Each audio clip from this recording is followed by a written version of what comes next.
Hey, hi, this is Bob Henrickson in the garden at the University of Nebraska-Lincoln. Spring has sprung. You know what that means, lots of pretty things blooming. You know what usually takes the show this time of year, though, it steals that show, is the flowering trees, you know, the crab apples, the red buds, and then you've got, you know, the beautiful bulbs like daffodils and tulips. But there's a whole group of plants, spring blooming perennials that both bloom in the shade or the sun, that I want to introduce you today and hopefully get you turned on to a whole new group of plants that you haven't discovered yet. And if you have discovered them, you realize the true beauty of these plants. This first one I want to show you is growing in the shade. We're a nice, beautiful shady nook here on UNL campus, and this first plant I want to show you is called celandine poppy.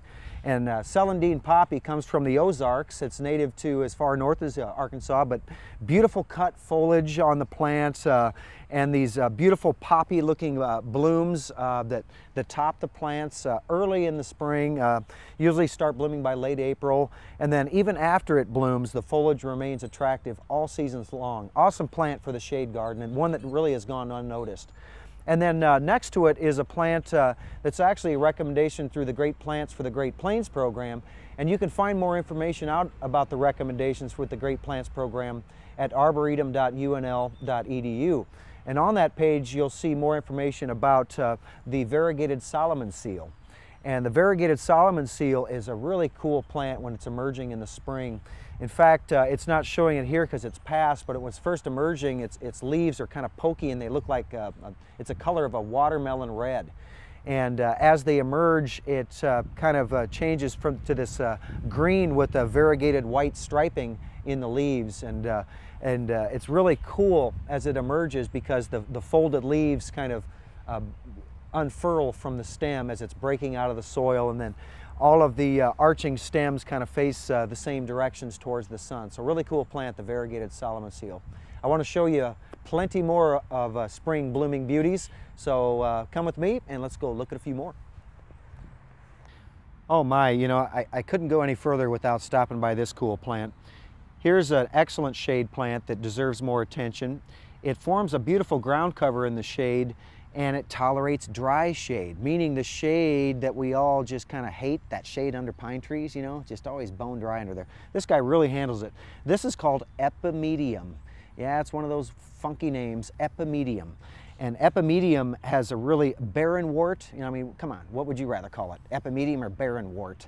So yeah, you can see why we call this thing epimedium. It's a scientific name. But anyway, look at the cool flowers. This is called sulfur epimedium, with hence the color of the flower. Really cool flowers that are kind of shy, you know, hidden amongst the foliage, but the foliage is really cool too. You know, what I love about the foliage is it's kind of attached by this little stem that goes at the top of the leaf, and when the wind blows, the little feller kind of does this. So you'll get a lot of movement with this plant. Cool shade plant, epimedium, get it. Oh, hey, our journey in the garden. Look where it brings us, huh? Isn't this cool? I like to get down and close with my plants, obviously, here, huh? This is Virginia bluebells. Isn't it a pretty little gem? What I love about Virginia bluebells is it naturalizes. It'll kind of seed around and form a nice patchwork in the shade garden. Again, we're still in the shade. And this is a plant that we call spring ephemeral. And what a spring ephemeral is something that comes up, gets its business done, i.e. blooms for us, sets seed, and then goes dormant, disappears. So you don't see it until next spring. So what a harbinger of spring to let you know, winter's over, okay? It's gone. Spring has sprung. What I love about Virginia bluebells is the two-toned of the flower and the buds. You get the buds, which are kind of that beautiful soft pink, and then you get the nice pretty sky blue of the flowers. Awesome plant, Virginia bluebells. Let's move on to the next. Hey, now we're at the Nebraska Statewide Arboretum demonstration gardens, and I want to show you a few plants we have here out in the hot, bright sun. Well, it's a little hot today anyway for early spring, you know, but remember we were talking about plants that deserve more attention. This cute little gem is one of those plants. It's called creeping Jacob's ladder. And Jacob's ladder gets its name from the foliage. The foliage, the leaflets kind of align themselves along the stem like the rungs of a ladder, hence the name Jacob's ladder. But the beautiful little blossoms, to me, remind me of a Veronica or something like that. Again, that sky blue color that's just so beautiful this time of year. Early spring bloomer. And you see it here with a wild columbine in the background. which just has these cute little buds starting. So this will be in bloom in another week as well. And you know, the wild columbine is something that just doesn't get planted much anymore. We need to get back to planting our natives. Both of these plants are native to Nebraska and a part of our demonstration gardens here. All right, I have plenty more to show you. I better move on or we're going to run out of time. Let's go look at some more of the garden. Okay, now I want to show you three beautiful spring blooming beauties. All three of these plants are recommendations with the Great Plants with the Great Plains program. You can find information about these plants at arboretum.unl.edu and click on the Great Plants page. This first one I want to tell you about was brand new to horticulture thanks to the Great Plants program. This plant was introduced and what a gem it is. It's called Fremont's clematis or Fremont's clematis. Fremont's clematis actually is only native to Nebraska, Kansas, and Missouri. Nowhere else in the world. To me, that's a cool reason to have this plant in your garden because it's rare. It's rare in nature. And the name Fremont's should ring a bell to Nebraskans and many other people. The famous Western explorer, John C. Fremont, who the town of Fremont is named after. Well, he was the one who cataloged this plant, the first white man to catalog this plant back in the 1840s. And it's now just starting to show up in gardens, and you can see why. The beautiful stems as they're coming up, it's such a cool plant as it emerges out of the ground in the spring. It's only about 6 inches high here, but it'll ultimately keep elongating up to around 15 inches.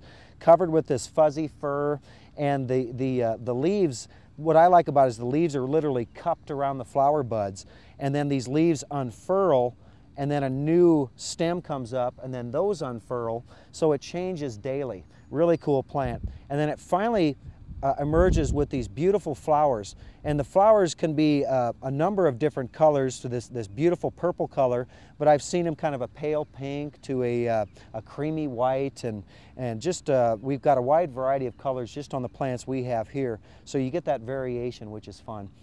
The second one I want to talk about blooms at the same time, as you can see. That one is called prairie smoke, and prairie smoke is a really cool plant. One of the reasons I like it is it tends to bloom its little flower clusters in groups of threes, and hence the scientific name Geum triflorum, or three flower. And you can see each one of these clusters are in threes. But what's fun about the flowers, you could say those aren't horribly impressive, but boy, I sure think they are. But after it blooms, these wonderful feathery seed heads add interest at least another 6-8 weeks after. So we're talking a good 3 months of interest with this plant just with the bloom and seed head.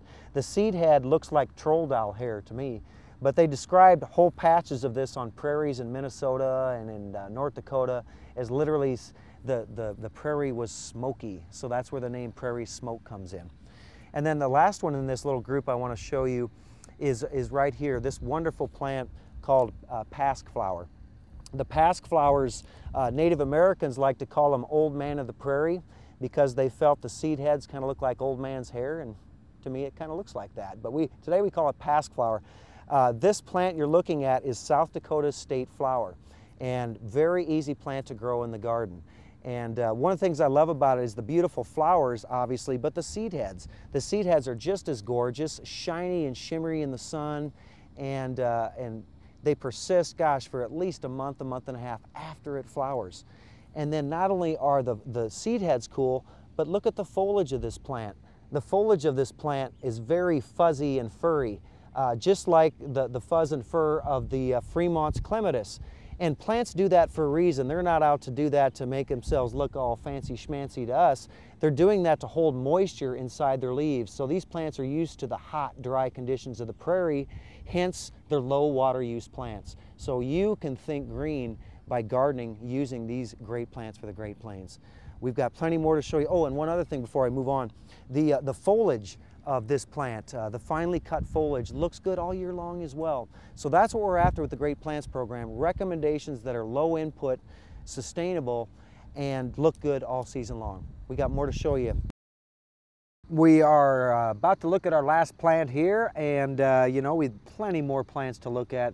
Just a lot of activity going on in the garden in the spring, but I just wanted to show you a few of my favorite spring blooming beauties, emerging early in the spring, blooming early in the spring, and just satisfying our long desire to see winter get the heck out of here.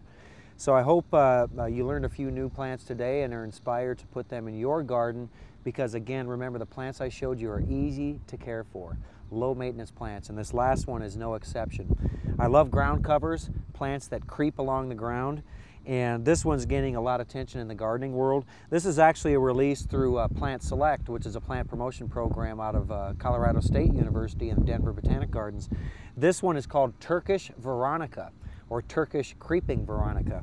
And beautiful Veronica that from Turkey, obviously, that really loves it hot and dry, well-drained conditions. Spreads where you can almost say it's almost aggressive, but easy to take it and remove back part of it if you don't want it to grow further than it already has. So remember, Turkish Creeping Veronica if you want a good ground cover for a hot, sunny spot. All right, we have more plants, and I've got weeding to do. Always work in the garden. We'll see you next time. Get out there and get those hands dirty. We'll see you soon.